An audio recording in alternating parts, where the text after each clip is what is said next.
clearly there is a concern about how a even technologically savvy, for want of a better expression, workforce uses AI from an ethical perspective. I know Deloitte, I know how Deloitte works. There must be a reason that you felt compelled to publish that study. Yeah, absolutely. Look, I'm a technologist by training, and we've seen the rapid evolution of technology. But technology comes with its side effects.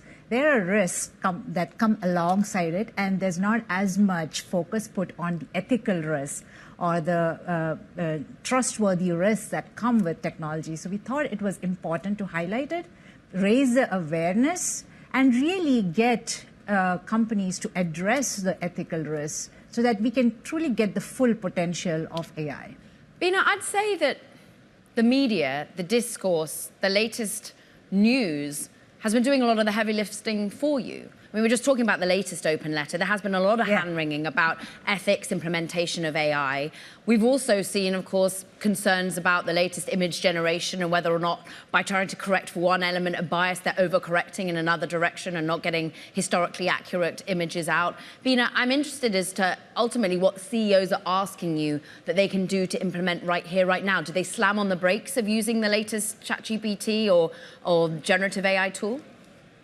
Absolutely not. Look, there are relatively low-risk ways to use the technology, and it's important to identify the right use case, right? I think this is a very, very powerful technology. We see a variety of uses of it across different products, different functions.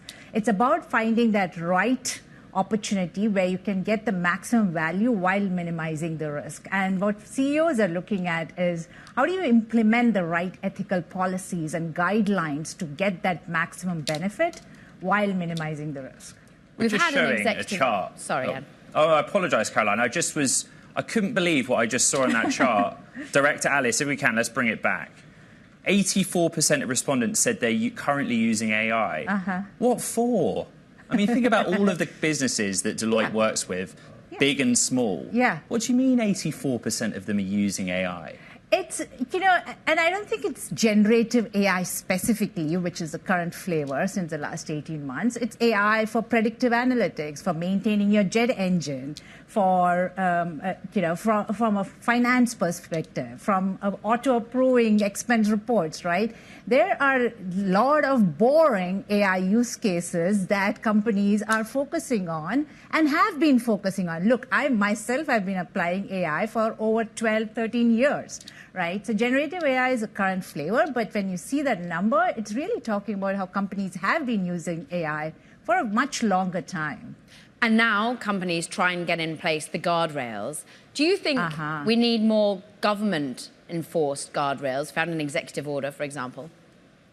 Yeah, and I think, look, Caroline, there's absolutely a need for AI regulation and policies and best practices. If you take a step back and look at it, AI as a technology is still maturing, right?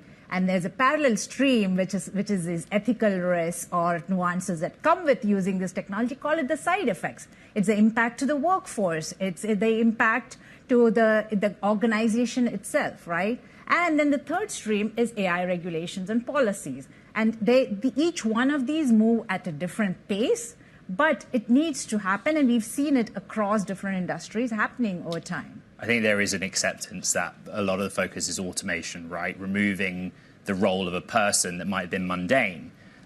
What kind of people do firms need to hire if they're going to think about AI? Our survey shows, and this was specifically focused on AI ethics and trust, our survey shows that companies are actually hiring more AI ethics researchers, compliance specialists, tech policy analysts.